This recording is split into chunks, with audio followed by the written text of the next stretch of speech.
Singkinang ng mga suot niyang alahas ang mga bituing dumalo sa birthday party ni Annabel Rama sa Makati kagabi. Tinutokso nga siya ng kanyang mga kaibigan dahil nagpabongga raw siya ng husto sa kanyang floral dress at naglalakihang mga hiyas. Masaya raw si Annabel sa kanyang birthday at wala na raw siyang mahihiling. At sana magtatagal ako hanggang another 10 years, 20 years. At yung healthy ang buong pamilya ko, intact kami lahat. Naroon siyempre ang pamilya ni Annabel sa pangunguna ng asawang si Eddie Gutierrez. Dumating din ang mga anak na sina Raymond the Truckee. Ang panganay na si Rufa, dumating din kahit pagod pa sa isang underwear fashion show kung saan siya ang finale. Ayon kay Annabel, sa kanyang birthday party lang sila nagkabati ni Rufa dahil nagkaroon sila ng tampuhan. Siyempre ayaw niya ako mag-tweet kasi daw grabe daw ang mga words ko raw. Hindi niya kayanin ang words ko. Sabi ko, hindi mo kaya, huwag ka na magbasa. Lalong nakumpleto ang saya ni Annabel dahil dumiretso sa party niya si Richard na galing pa sa isla kung saan siya nag-taping para sa Survivor Philippines Celebrity Doubles Showdown. Basta gusto lang niya akong maka-attend sa birthday party niya. Yun lang yung hiningi niya sa akin na sana I can make it in time for her birthday party. And andito ako ngayon.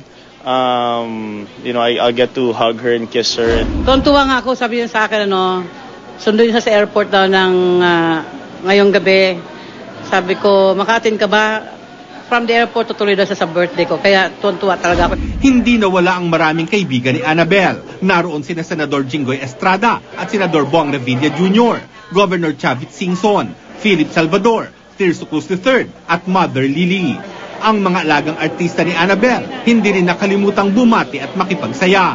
Naroon din si Susan Roses at naikwento niya ang plano niya para sa undas. Nagpupunta ako ng mas maaga, yung pwede pang pumasok ang sasakyan.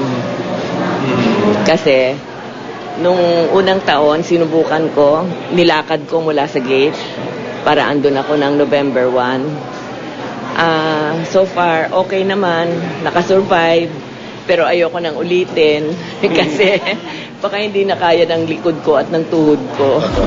Ngayong kaarawan ni Annabel, handa na ba siyang makipag-ayos sa kanyang mga nakaalitan?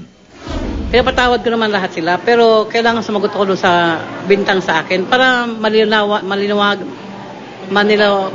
ang lahat ng nanonood sa telebisyon at saka lahat ng nakabasa ng dyaryo. Lars Santiago, updated sa Showbiz Happening.